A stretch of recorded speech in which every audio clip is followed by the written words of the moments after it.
122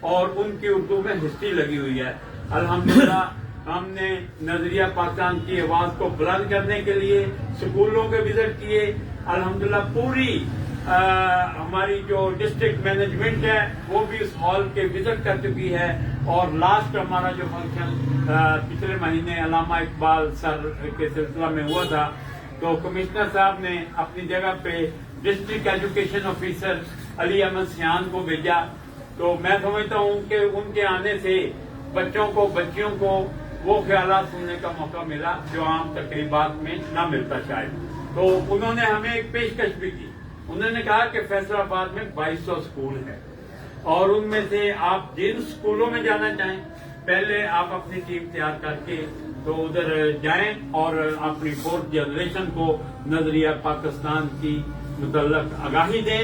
انہوں نے کچھ سوالات کیے بچوں سے بچیوں سے لیکن وہ جوابات نہیں دے سکے. یہ اس امر کی سخت ضرورت ہے. تو میں نے یہاں پہ اپنے دوسرے دوست ہمارے وہ پلاٹینم کلب کے ہیں بلال قدوس صاحب اور ہمارے لائن کلب کے ایس وی پی سابق صدر ہیں فاروق یوسف صاحب, انہیں بھی اسپیشلی اس دفعہ مدعو کیا. اور میں نے یہ دیکھا ہے کہ اکیلا بندہ کچھ نہیں کر سکتا ہے. ہمیشہ مل جل کر ایک ٹیم کے ساتھ مل کر کوئی بھی کام ہو سکتا ہے. میں فاروق یوسف صاحب کو خراج تحسین پیش کرتا ہوں, رانا سکندر صاحب کو خراج تحسین پیش کرتا ہوں کہ یہ اسلامی فلاحی مملکت بنانے کے لیے اپنا کردار ادا کر رہے ہیں. وہ کس طرح جس طرح دیکھتے ہیں کہ کوئی بے روزگار ہے وہ جینون اس کی انویسٹیگیشن ہوتی ہے, اس کا روزگار مہیا کیا جاتا ہے. پچھلے دنوں ہمارے فاروق یوسف صاحب ایک ڈورے کے نام سے فنکشن کرتے ہیں جن میں مستحق بچیوں کو جہیز دیا جاتا ہے اور اس کے علاوہ راشن ہے, بہت کچھ ہے.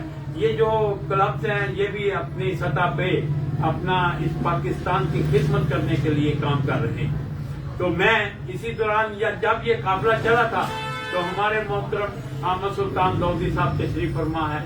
ان کے والد محترم حکیم سلطان احمد داؤدی صاحب رحمۃ اللہ علیہ, جنہوں نے میں دیکھتا ہوں کہ سواری بھی نہیں تھی ان کے پاس لیکن وہ ویگن والا ان کے لیے سامنے والی سیٹ رکھتا تھا.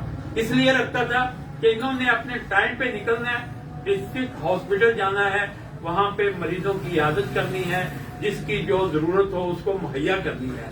تو ایسے لوگوں کی بڑی کمی ہو چکی ہے اور ہمیں یہ سوچنا ہے کہ ہم نے اپنا اگلا لائحہ عمل کیا بنانا ہے. قائد اعظم رحمۃ اللہ علیہ نے ہمیں ایک ملک لے کر دے دیا. ہمیں اس وقت ایک ملک کی ضرورت تھی, کتنی قربانیوں کے بعد ملا ہے, وہ لے کر دے دیا. لیکن آج تک 75 سال گزر چکے ہیں, ہم ایک قوم نہیں بن سکے. کبھی ہم سندھی بن جاتے ہیں, کبھی بلوچی بن جاتے ہیں, کبھی پنجابی بن جاتے ہیں, کبھی اسی طرح سرائکی صوبہ جات اور یہ سارے معاملات جو ہیں ہمیں ان سے نکلنا ہوگا. ہمیں صرف اور صرف ایک مرکز پر اپنی نگاہ کو مرتکز کر کے نظریہ پاکستان کو سامنے رکھتے ہوئے اسلامی تعلیمات کی روشنی میں اس ملک میں آگے بڑھ کر اپنا کردار ادا کرنا ہوگا. تو میں سمجھتا ہوں اذان بھی ہو رہی ہے.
الحمدللہ شہر سے اور بہت سے دوست احباب ہمارے یہاں تشریف نہیں لا سکے، تو اسلم ولی صاحب جنہوں نے ہمیشہ ہماری سرپرستی کی ہے، کیونکہ یہ صدر انجمن تاجران ہیں اور 150 سے زائد تنظیمیں ان کے ساتھ منسلک ہیں، الحمدللہ ہم اس آواز کو اپنے ترتیب کے ساتھ اب دوبارہ پروگرام شروع کریں گے کہ ہم سکولوں میں جائیں، کالجوں میں جائیں، بچوں کو وہاں بلائیں، وہاں پہ وزٹ کروائیں۔